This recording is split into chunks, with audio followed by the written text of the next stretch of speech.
good morning everybody, or as it may be the case, good evening. So, what am I doing here? Well, I'm just about to tell you. So, a few months ago, a while back, we were asked a question. What was the question? We were asked for a firm or industry of your choice undertake a business environment analysis, indicating the likely major issues to be faced by the firm or industry in the next 3 years. What did we do? Well, we critiqued that, we analysed that, and we came up with an answer. You're about to hear in the presentation. The presentation, who was it done by? I'm going to tell you. It was done by me, Michael. Over here we got Christian. Over here we got Chloe. Over here we got Tim. And right here we got Frankie. And behind the camera, if I can just take that a second, this fine fellow here, he's Dennis. Ladies and gentlemen, please enjoy this presentation. Okay, so we decided to focus on the social networking industry. Social networking is defined as the use of a dedicated website to communicate informally with other members of the site by posting messages, photographs and more. Social networking is a really unique industry in the ways in which they make money, because most of these sites operate without charging their users to use their site on a day-to-day basis. So their money mostly comes from advertisement. Advertisers want to make use of the site because they've got so many users that there's such a massive audience that they can target, creating a large platform for them to sell their products and services. Sites such as Facebook often use their users' details and monitor their activity on the sites to sort of find out what these people are about so that they can tailor adverts individually for particular users.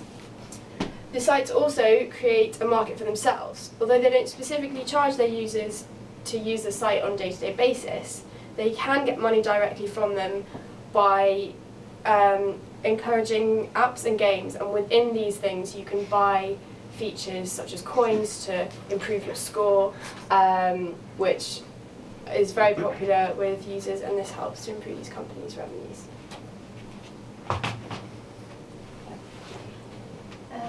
For this industry model, we have focusing on three main parts. Firstly, the macro environment. We focus on legal, technology, society, and culture. And for the macro environment, we focus on stakeholders, customers, and competitors. And the last part is internal environment. We focus on finance and responsibility. Okay, so the first stage of the business analysis, we're looking at the macro environment here.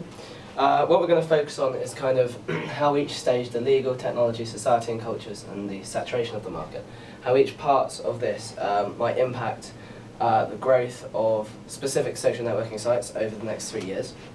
I'll start off with the legal part. I'll start off with the example of Facebook. Right now, there is unrestricted access anywhere in the world. So users obviously can log on anytime, any place, anywhere. Exceptions for this being places, well, China is one major exception. They've actually cut off access to Facebook, so you can't log on if you're in China. Now this, in the future, if other states decide to do this, for example, this could very much limit the growth of social networking sites such as Facebook, LinkedIn and Twitter. So there you have quite a big risk, something you can't really come about, but something that Facebook, Twitter and LinkedIn will have to try and get around. Moving on to technology, all the social networking sites have to have very high speed, up-to-date, maybe even interactive, new and innovative designs. This basically means that none of their servers or sites will ever go down. Because if they do, customers may change their loyalties elsewhere, as they often pride themselves on being to be able to be used 24/7, day and night. So yeah, there's quite a small risk there that if their servers go down, can make a big impact. So in the future with the technology, they obviously have to keep up with the latest for their competitors not to gain any more of the market. Now with society and cultures, if I again use the example of Facebook, on Facebook you can like businesses such as a Barclaycard. So on your homepage you can like Barclays, and then from there you have undone your privacy settings to allow Barclays to send you information or promotions and advertisements regarding their company and their products and the new things that they're bringing. So from this, what we've gathered is pretty much that these businesses are technically forming their own groups, their own cultures, their own societies, which over the next 3 years, the data that is collected from this could provide, could prove to be extremely useful to the social networks, obviously depending on what they decide to do with this data, which is what we're going to look at later on in the responsibility and ethical part. Now finally, on the saturation of the market, there obviously will be competition in the next 2 years for the top 5 social networking sites. Each of them for now have their own sort of unique selling points. So Facebook and Twitter, they have, they're on the social side. LinkedIn, for example, they're on the professional side. They'll keep these for now, but as new ideas come through and new competitors come into the market with better designs, better things that customers may want, there is a risk there that Facebook will, well, these social networking sites will have to address.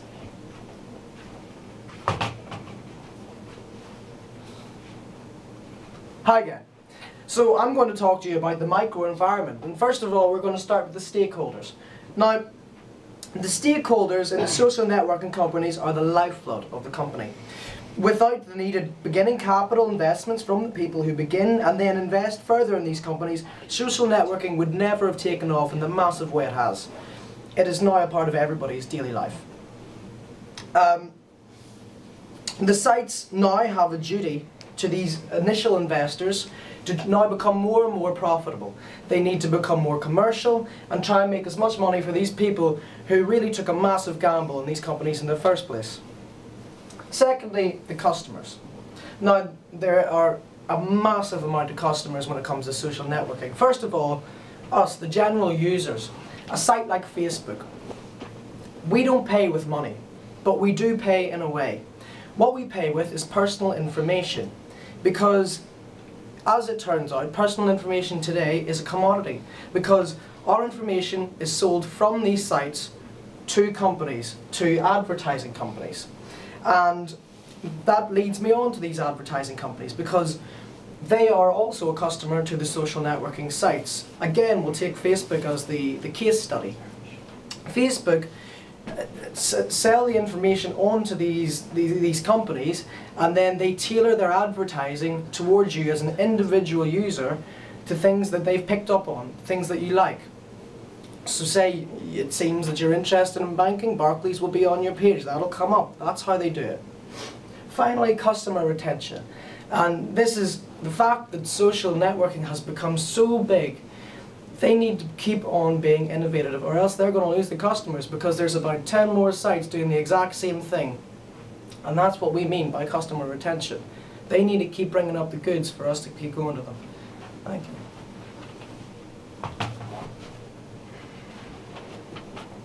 For the internal environment, we decided to keep the focus on Facebook.